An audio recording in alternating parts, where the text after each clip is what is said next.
ഇന്നൊരു നല്ല ദിവസത്തിന്റെ തുടക്കം കുറിക്കലാണ്. വായുമ്പതാനുഗ്രഹമൊക്കെ വാങ്ങിച്ച് ചെമ്പയിലേക്കുള്ള യാത്രയിലേക്കാണ് കേട്ടോ തയ്യാറെടുക്കുന്നത്. അച്ഛനൊക്കെ വിളിച്ച് പുതിയ യൂണിഫോം ഒക്കെ ആള് കാണിച്ചു കൊടുത്തു കേട്ടോ. എന്താണെന്നറിയില്ല, ഈ ഒരു യൂണിഫോം ഇട്ടപ്പോൾ ഇപ്പോഴേക്ക് ഭയങ്കര സന്തോഷം ഉണ്ടായിരുന്നു. മയൂരിന്ന് പോകുന്നതിന്റെ ഒരു സങ്കടമൊന്നും എനിക്ക് അങ്ങനെ ഫീൽ ചെയ്തൊന്നുമില്ല കേട്ടോ. പുതിയ ക്ലാസ്സിലേക്ക് പോകുന്നതിന്റെ ഒരു എക്സൈറ്റ്മെന്റും കാര്യങ്ങളൊക്കെ ഉണ്ടായിരുന്നു. അങ്ങനെ ചേച്ചിക്കും ചാർലിക്കൊക്കെ ഉമ്മ കൊടുത്ത് നമ്മൾ യാത്രയായിട്ടുണ്ട്. ക്ലാസ് 10:30 തൊട്ടിട്ട് 1 മണി വരെയാണ് കേട്ടോ ക്ലാസ് ഉള്ളത്.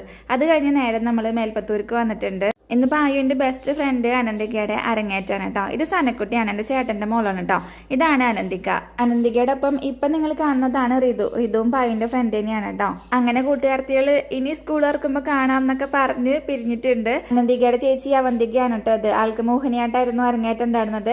നമ്മളവിടെ നിന്ന് പോരുമ്പോൾ 3 മണിയായിട്ടുണ്ടായിരുന്നു. അപ്പോഴേക്കും പായുമ്പയ്ക്ക് വിശന്നു കേട്ടോ. അമ്പലത്തിൽ നിന്ന് വരുന്ന വഴിക്ക് പാൽപ്പായസം വാങ്ങിയിട്ടുണ്ടായിരുന്നു. ആരെങ്കിലും ഗുരുവായൂരത്തെ പാൽപ്പായസം കുടിക്കാത്തവരുണ്ടെന്ന് വെച്ചാൽ മസ്റ്റായിട്ടും കുടിക്കേണ്ട ഒരു സംഭവം തന്നെയാണ് കേട്ടോ. അത്രയ്ക്കും ടേസ്റ്റാണ്. ഇത്രയും നല്ലൊരു പാൽപ്പായസം ഞാൻ വേറെ എവിടെയും കഴിച്ചിട്ടില്ല.